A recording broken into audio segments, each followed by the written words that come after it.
have a secret. I went to Lake Erie and I caught fish on a tube.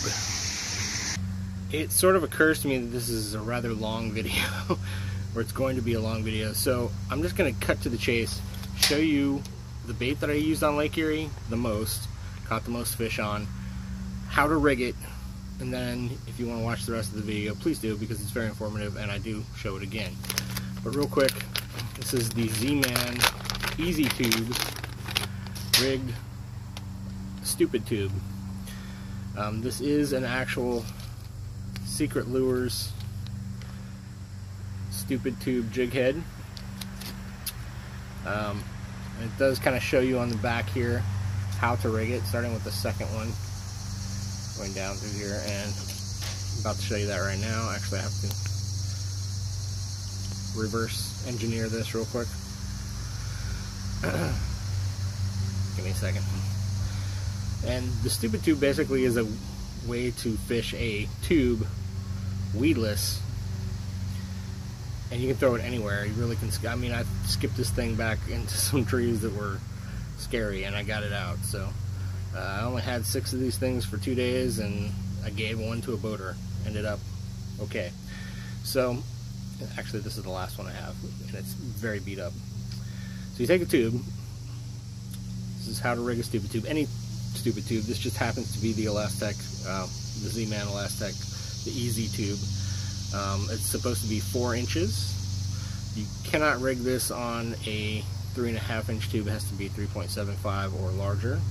I do recommend the stupid tubes, the Secret Lures stupid tube. You take the hook and you put it more than 3/4 of the way, almost all the way to the front, in the tube. You get to the front, you come out about right there, so that you have enough room that this head can flip around and sit in there. I'm just going to do that real quick. Usually want to moisten this, but I actually did a couple minutes ago when I was filming this. And then you get to this point and you flip it around. It's real easy to do with this Elastec. Super easy. So now you've got the head forward, and you want to go ahead and let this top pop out so that you can tie it, right? And yes, you do have to rig this before you tie it onto the line. I guess I should say that also.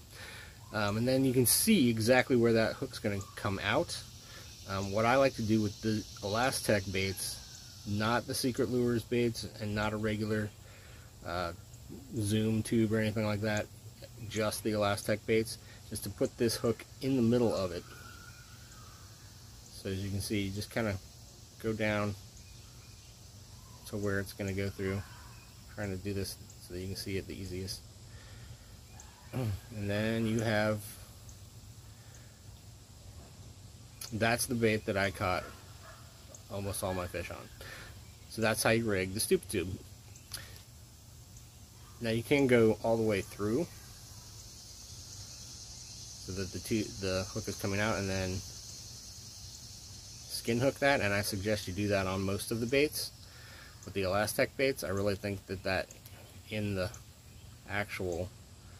middle of the tube works great. So you can't, it's totally weedless, but when you set the hook, man, that thing just comes right out. Alright, there you go. Please watch the rest of the video.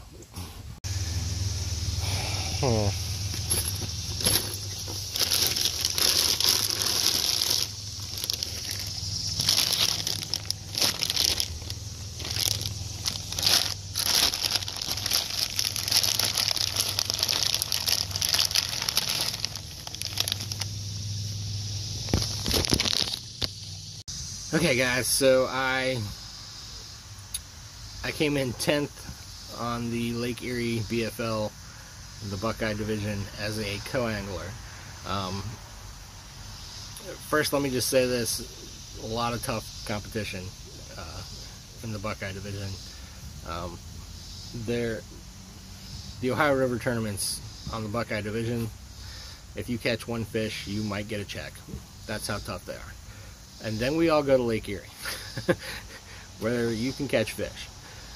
But my top 10th place came pretty much on this one bait, which I'm going to show you here in a minute. I just wanted to say though that I lost a fish that was over 3 pounds, so I would say 3 1/4 to 3.5 pounds.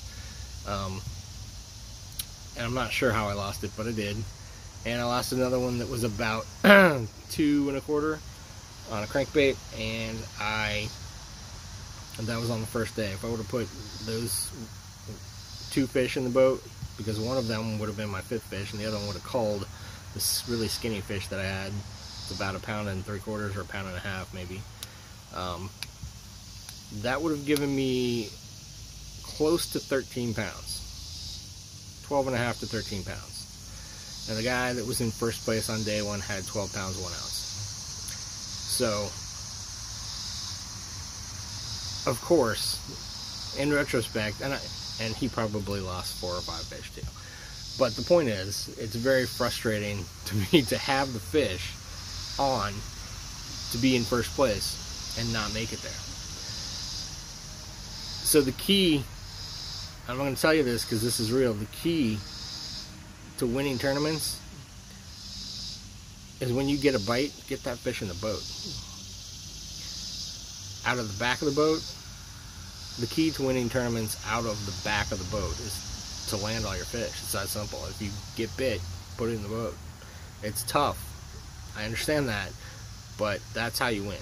Because if you don't do that,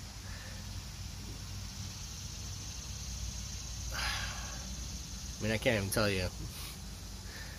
I've switched hooks. I've tried everything I can to be able to hook and pull in every single fish because, man, you lose fish, it's devastating. It's heartbreaking. It kills you. So, long story short, land your fish, you'll be better off. So I would like this year for me to at least go to the regional and see what I can do there. When I went into this tournament, I was 109th in points, and now I'm 55th in points, so I need to make at least 5 more points. But the Lake Erie tournament, when they say stay in the bay, I always do good. I don't know why that is, but it is. I do well when they tell us to stay in the bay. And it was 20-some mile-per-hour winds the first day. It was a good choice to stay in the bay. The second day, we totally could have gone out, but we stayed. I'm happy with that. I'm fine. The first day, I just want to show you guys the bait that I caught. I guess 4 of my 6 fish that I weighed in total. Caught 4 fish on the first day and 2 on the second day. The second day, I didn't make an adjustment that I should have, and I realized it like 3 days after the tournament. But that's neither here nor there. The thing that I did on both days that caught me 4 of the 6 fish that I weighed in total, 3 on the first day and 1 on the second day. I only caught 2 fish on the second day. Is the stupid tube. Now, when you say stupid tube, let me explain this. Earlier in the year, I had fished Tanner's Creek and I caught, I think, 9 bass, and all of them were 11 3/4 inches. So I felt robbed. So I fished the Hoosier Division Tanner's Creek tournament, and I fished it with Matt McCoy. And Matt McCoy, as you probably know, or if you don't know, is one of the people that started using very early on the stupid tube. And so he kind of, I don't want to say he introduced me to it because I'd seen it before, but he and I talked about it a little bit, and so I decided to try it. And I purchased some tubes from Secret Baits and some Secret Lures, sorry, and some jig heads for the stupid tube. And the tubes, obviously. So the tubes are nice, they're decent, they're good tubes. You have to have a 3.75 tube or bigger. You can use a 4-inch tube. But you cannot use a 3.5-inch tube for this tactic. So I don't know if you guys know me very well or not, but I don't like to just use things the way they're supposed to be used. I like to find my own way. So the first thing that I did was I tried other tubes, I tried smaller tubes, I tried different jig heads. I played around with that for a while, but I have to say those jig heads are probably the best of all of the ones that are out there. The tubes are really good tubes, and absolutely if you plan on trying to fish with the stupid tube, use that tube, try it out. There's nothing wrong with them. But I've been looking for this tube for a very long time and could not find it. It was even hard to find online for a while. And that is the Z-Man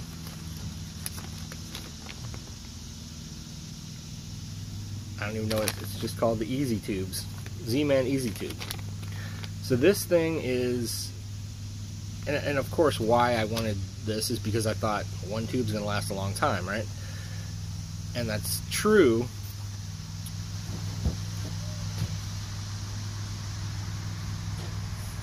Sorry, my wife's out here. And that's true, but it's also true that, you know, you need more than one bag when you go on the water, especially during a tournament fishing day. So I went up to Port Clinton and was practicing for this tournament, and I found this place called Fisherman's Central. If you live up there, I'm sure you know what it is, or if you've been up there, I'm sure you know what it is. But it had everything. During this pandemic, it had everything.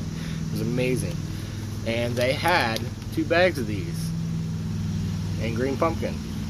So these green pumpkin Easy Tubes, I'm like, well, I gotta buy one. And I only bought 1 bag because I'm thinking in my head, well, they're gonna last a while. There's 6 of them, 6 in a pack. So day 1 of the tournament, I caught 3 fish on this tube, and I had 2 other bites that came off, unfortunately. I don't even want to talk about that because that would have put me in first place. But my boater asked me, because he couldn't catch any, and he's a great fisherman, and he couldn't catch anything, so he wanted to try it out. And I'm like, yeah, let's try this. And I gave him a tube and a jig head and set it up for him, and showed him how to do it, and he caught a fish on it. That was the 1 fish that he weighed in, which is awesome. I felt good about that.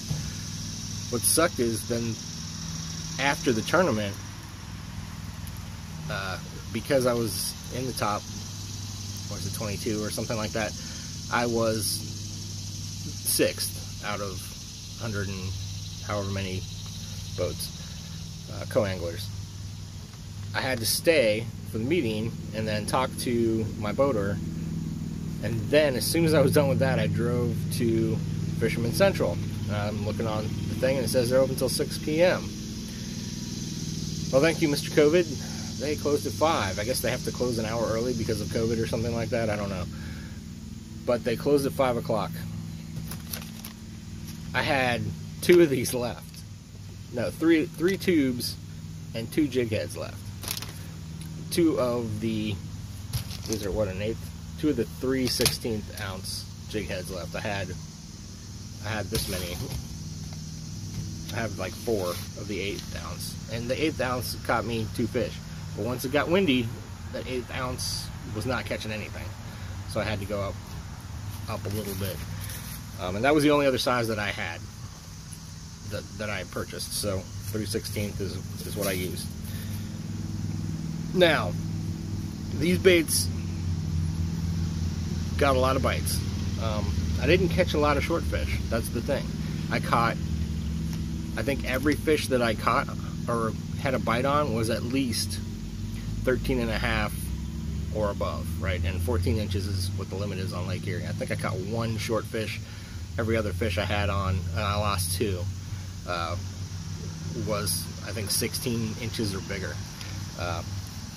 One of them was very, very, very, very emaciatedly skinny. Like thin, like you could see, like you hold it sideways, you can't even see the fish. It was so skinny. But it was long, and I did weigh it in. Which is unfortunate because those other 2 fish, if I would have caught, like I said, I'd be in first place. Anyway, one was over 3, the other one was 2 and something. That one was on a crankbait, actually. But anyway, I'm just going to show you the bait that I use.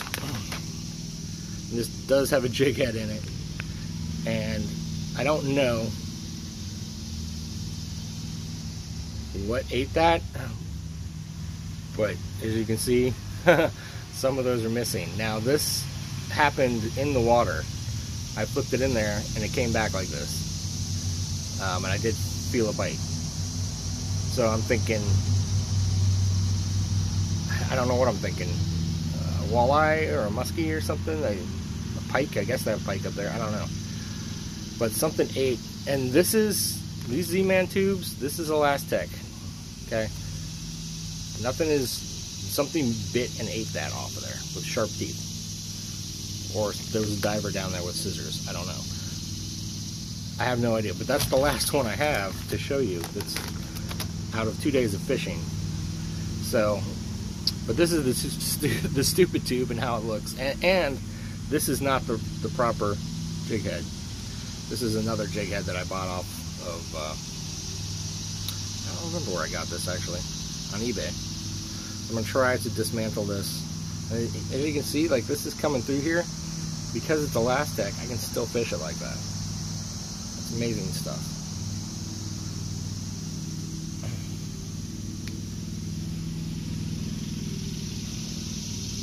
Oh, pop that bottom there. So, I'm going to quote-unquote dismantle this, and then I'm going to re-rig it the way it should be rigged. But the tube, as you can see, is pretty skinny, right? And this is a quote-unquote 4-inch tube. And I just want to show you, and this is like a ball head jig. I did not catch any fish on this, and I think it's because it actually went too straight. That's what it is. But you can see, like, that's where that hook's supposed to come out, right there at that, right here. Very close to the end. So these jig heads are not the standard tube jig heads. They are an EWG style jig head, as you can see with the, you can see that. And I do like the ones that have the line eye this direction, not flat, although I'll fish them either one.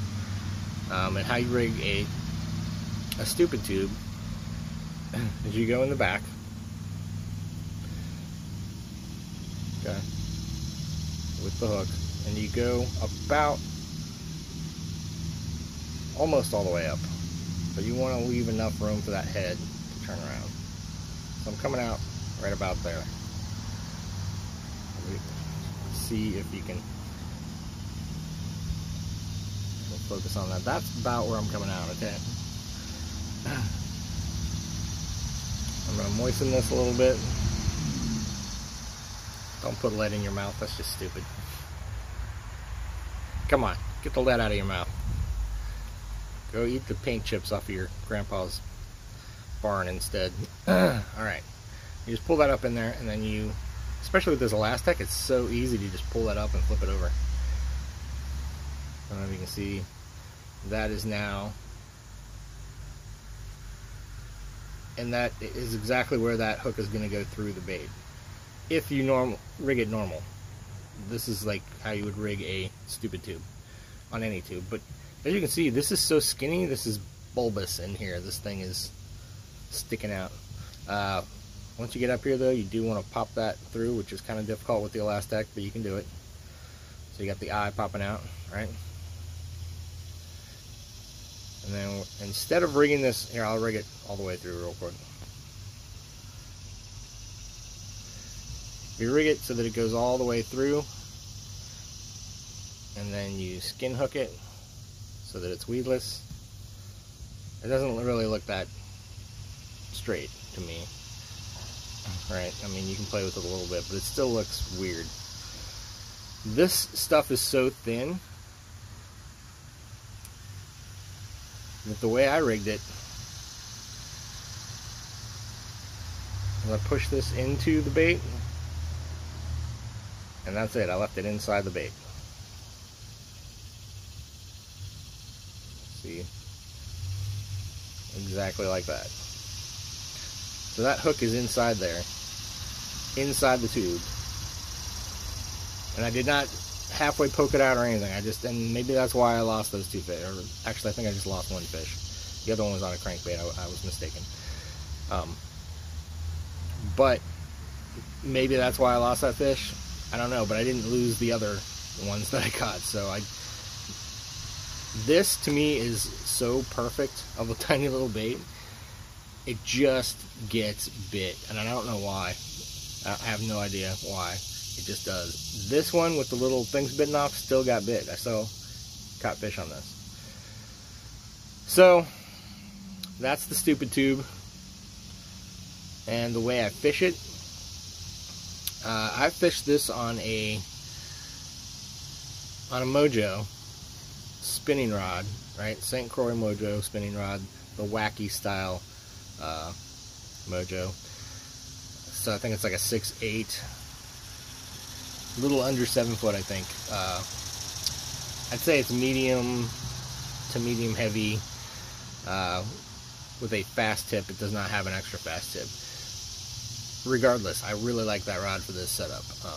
I boat flipped 2.5 pounders, so I used I think a Cabela's actually. No, I can't remember. It might be the Johnny Morris Carbon Light reel. Anyway, it's the one that's made by Daiwa, and it's a spinning reel. It's white. It works really nice. I like it. I'm not huge into like spending a ton of money on spinning reels, and the drag worked perfectly fine on this thing. I caught 3.5 pound bass on it, and it was fine.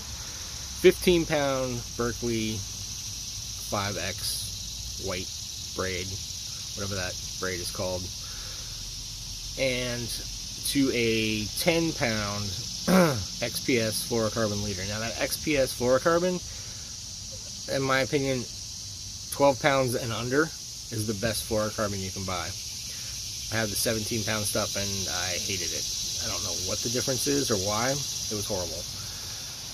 Maybe if you go up to 20 it's great, or maybe I just got a bad batch, but the 10 pound is fantastic. The 12 pound is fantastic for crankbaits and everything. That XPS fluorocarbon kind of rocks. And that's about it. And I probably had like a 10-foot leader, maybe. I basically was putting my finger on the knot. 7, more than 10 foot, right? And then flipping it in there. And I was literally flipping it underhand 99% of the time. And I will do a video maybe on flipping and pitching with a spinning rod, because, dude, you can totally do that, and it's great. You catch a lot of fish that way. So, I flipped and pitched this thing the first day around rock, grass, and, well, no, not so much grass, but rock and wood, and caught fish off of both of those. The second day, I flipped and pitched this thing under docks and around grass. The 2 other fish that I caught on and I should have it. In fact, I'll go get it real quick. Hold on. Okay. So the second thing that I caught 2 of the fish on, and I had caught fish on in practice, is the standard old Kitech Fat Swing Impact, I guess it's called. And this is Sungill color, right? And this is exactly how I fished it. This is straight braid. Okay, that's not true. The first day I did have a leader, but we weren't in grass. And the second day I caught the fish on this in the grass, straight braid. I think this is 40 pound braid. I have a, I guess this is a quarter ounce VMC swim bait hook, and it's just your standard, I guess that's a 3/0. It's just your standard Kitech, and literally just threw it like that. Just rolled it through the tops of the grass there, and got bit.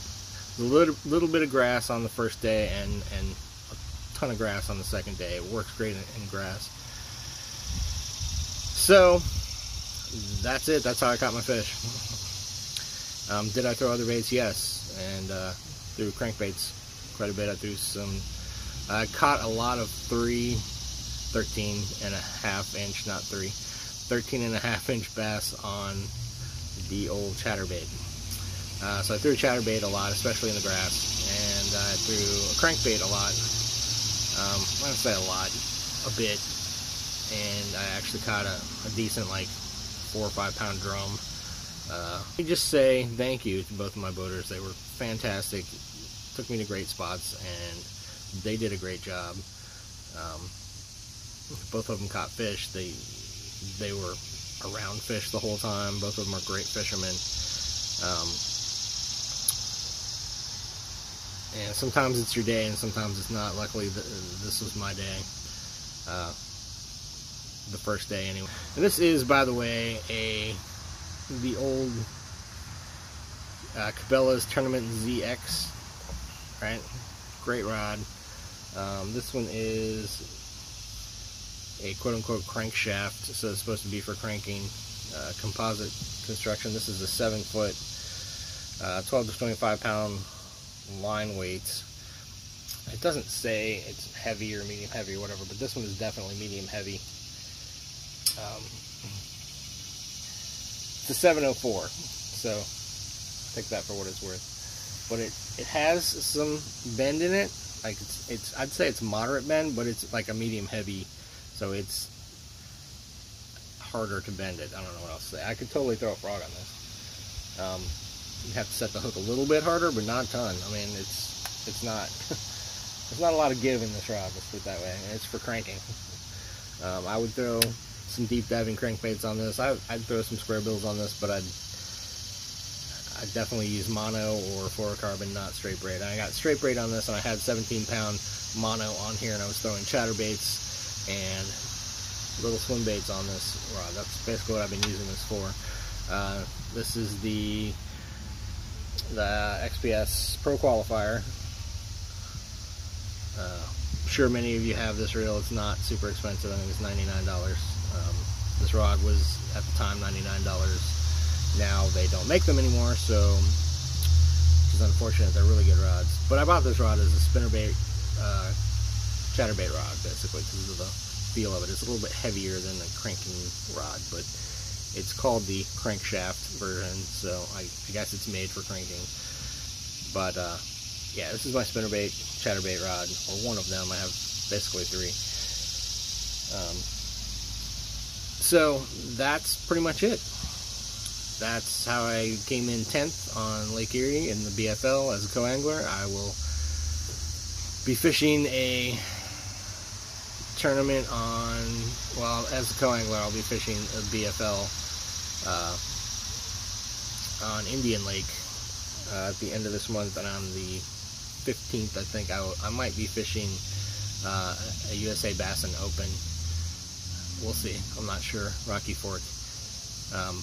This video might be out after that. I don't know. So hopefully that helps you out a little bit. If you do have any questions about how to rig the stupid tube or what tubes to use, like I said, you don't have to use the Z-Man Elastec tube, but I like it a lot. And this is the absolute first time I ever threw this on that day. The first time ever. And I came in 6th place. So I highly recommend these tubes. And this is a beat up used one, and it's the last one I got, so I'm going to have to order some more. In fact, they're on their way. By the way, Tackle Warehouse does carry them. Tackle Warehouse also carries the Secret Lures tube jigs, although I got these directly from Secret Lures. And again, they have those Secret Lures tubes. If you go to Secret Lures website, those are great. They are not skinny and small like this, though, so that I think is the biggest. That was the biggest thing. It's so small. I don't know what it represents, but it got bit, and I caught 3-pounders on it. So great little tube, great little setup. And again, my boater was throwing tubes and wasn't getting bit, so that for some reason was the reason. That was the deal. And it might be on other lakes as well, I don't know, or it may never be the deal again. It just was that day. 2 days. So I guess that's it. like I said, if you have any questions about how to rig the tube jig or the stupid tube, or if you just want to ask questions about the swim bait or how I, anything, just go ahead and leave a comment. I'll try and answer all the questions. And that's it. Have a good day.